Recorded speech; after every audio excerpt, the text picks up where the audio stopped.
Olá, boa tarde. Sejam todos bem-vindos a mais uma edição de Mercado e Companhia. Vamos aos destaques de hoje.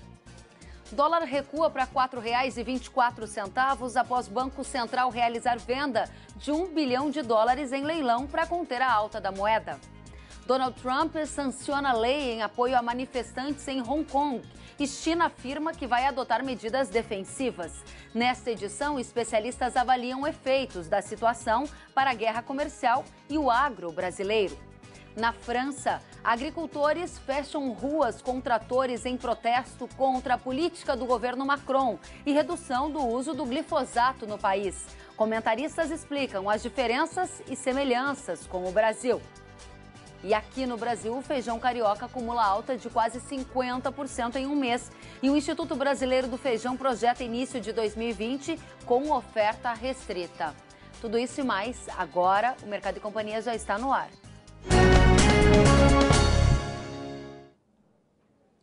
O presidente dos Estados Unidos, Donald Trump, sancionou ontem a legislação que apoia os manifestantes pró-democracia em Hong Kong. Em resposta aos americanos, um comunicado do Ministério das Relações Exteriores da China criticou a lei e afirmou que o país asiático vai adotar medidas defensivas contra esta iniciativa. O presidente Donald Trump sancionou ontem o projeto de lei que apoia os manifestos de Hong Kong, que iniciaram uma onda de protestos pró-democracia há cerca de 6 meses, apesar de objeções da China. O texto assinado por Trump foi aprovado na semana passada na Câmara dos Representantes e no Senado americano. A legislação prevê que o secretário de Estado americano se certifique anualmente que Hong Kong permanece independente de Pequim e encarrega o presidente dos Estados Unidos de impor sanções a indivíduos que suprimam os direitos humanos no território semi-autônomo. Hoje, a China reagiu à lei.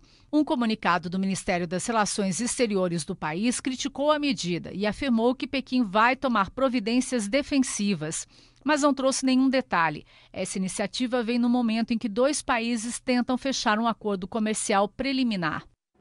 E sobre este assunto, nós vamos conversar agora com Marcos Fava Neves, professor de agronegócio da Universidade de São Paulo e da Fundação Getúlio Vargas. Marcos, muito boa tarde. Ao sancionar a lei em apoio a manifestantes em Hong Kong, o presidente dos Estados Unidos coloca em risco a trégua comercial com a China?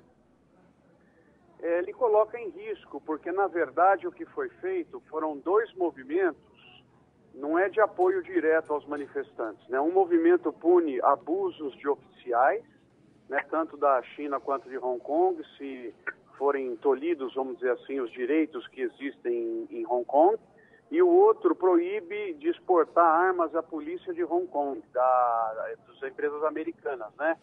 Bombas de gás lacrimogênio, esse tipo de coisa. Então não é efetivamente um suporte direto aos manifestantes. É um momento sensível. A China considera isso como uma interferência em questões internas, interferência no desenvolvimento chinês. Não deixa de ser que ela é um fator complicador. O Trump diz que é para estimular o diálogo entre as partes, né? Mas a China diz que, na verdade, isso aí acaba estimulando os extremistas que estão lá em Hong Kong, criando um ambiente de, vamos dizer assim, de instabilidade. Não é bom para o mundo, né, esse tipo de questão, porque se acirrar mais ainda a situação entre Estados Unidos e China, prejudica o comércio mundial e prejudica o crescimento mundial. Então, nesse ponto especificamente, ele é negativo para o Brasil como um todo, porque o crescimento mundial diminui com o acirramento das tensões comerciais. Agora, são 2 canais prioritariamente de contágio, né? Você analisa um dos canais que é o comércio global e aí, afetando a economia global, afetaria também o Brasil. Agora, há o outro canal que mais diretamente tem impactado o agro brasileiro, que é a guerra comercial. Enquanto esses ruídos nas relações entre Estados Unidos e China continuam, a sua interpretação é que há um cenário favorável à continuidade da guerra comercial. Isso significa mais demanda para os produtos agropecuários do Brasil, mais oportunidades para esse fim de ano? Exatamente. Então, veja bem, na questão macro, é perigoso isso que está acontecendo para o crescimento mundial, como nós já falamos aqui. Incrível que esse gesto do Trump foi apoiado tanto por republicanos como por democratas. Especificamente para o agronegócio brasileiro, isso pode ser bom, porque pode postergar um possível acordo comercial entre os Estados Unidos e a China, porque leva a atenção novamente. E nós estamos sabendo que esse acordo não vindo, ele beneficia o Brasil, tanto na questão de grãos como na questão de carnes, porque ele elevou tributos para o produto americano entrar na China, melhorando as margens aqui no Brasil. Então, para o agronegócio brasileiro, na visão de curto prazo, isso pode ser positivo. Mas para a economia mundial e a questão geopolítica mundial, é um aspecto relativamente perigoso e negativo. Dado esse novo fato, a sua interpretação, o seu entendimento é que a fase 1 de um possível acordo pode ficar inclusive para 2020 e eventualmente pode nem acontecer?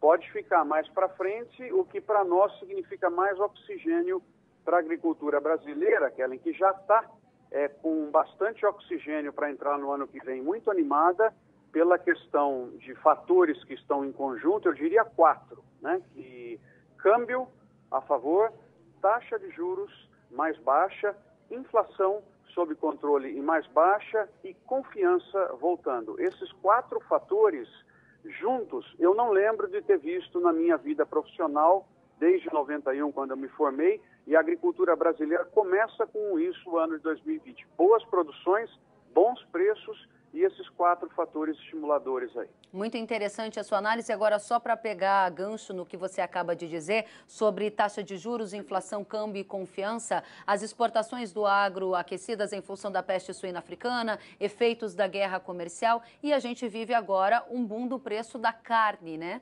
Isso é apontado por alguns economistas como um fator de alta para a inflação. Você acha que a inflação dos alimentos pode se disseminar e acabar mudando um pouquinho essa conjuntura, pelo menos no início de 2020? As carnes, a preocupação é o impacto que elas terão no índice de inflação do Brasil e também tem que olhar qual é o efeito do câmbio a 4,20 em produtos também, aqui os preços no Brasil impactando a inflação. Então esse seria um ponto negativo, uma preocupação para se observar, porque se houver aumento da inflação, provavelmente vai interferir na taxa de juros. E esse cenário, que até então está bastante positivo para a agricultura, pode sofrer alguns pontos negativos, mas mesmo assim ele é amplamente favorável.